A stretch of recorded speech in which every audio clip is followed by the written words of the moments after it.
రాజపాలెంలోని Vinayaka ST కాలనీలో 4 ఇల్లులు కాలిపోవడం జరిగింది. దాంట్లో కంప్లీట్గా వాళ్ళకి బట్టల దగ్గర నుంచి అసలు ఏ ఒక్క సామాను మిగలలేదు. కంప్లీట్గా కాలి బూడిదైపోయినాయి. ఇప్పుడే ఇక్కడికి వచ్చి చూడడం జరిగింది.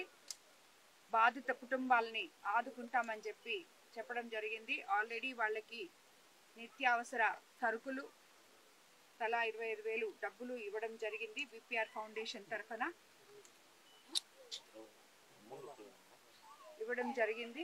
అదేవిధంగా వాళ్ళకి కలెక్టర్ గారితో మాట్లాడి అధికారులతో మాట్లాడి ఇల్లు కూడా ఎక్కడో దగ్గర ఏర్పాటు చేయడానికి రేపు కలెక్టర్ గారితో మాట్లాడడం జరుగుతుంది. ఎక్కడైనా ఖాళీ ఇల్లులు ఉంటే వాళ్ళకి అవి అలాట్ చేయడమో లేకపోతే మాకు తిరిగి ఇల్లు కట్టుకోవడానికి ఇది యాక్చువల్గా అది ఒక ప్రైవేటు లేఅవుట్లో వాళ్ళు ఇక్కడ ఇల్లు ఏర్పాటు చేసుకొని ఉన్నారు. సో ఇక్కడ 12 ఇల్లు ఉన్నాయి మొత్తం.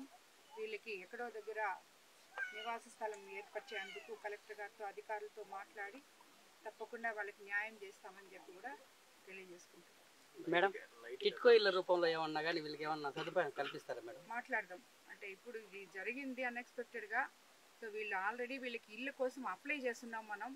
ఆ ఇల్లు వచ్చేటప్పటికి ఎన్ని రోజులు పడుతుందో తెలియదు. కాబట్టి ఇప్పుడు వాళ్ళకి అసలు నివాసమే కాలిపోయింది. కాబట్టి అధికారులతో మాట్లాడి వాళ్ళకి అంటే ఒక్కొక్క ఇంట్లో వాళ్ళు 4-5 కుటుంబాలు ఉన్నట్టు ఉన్నారు. ఇక్కడ సుమారు 20 మంది దాకా ఉన్నారు అందరూ కలిపితే.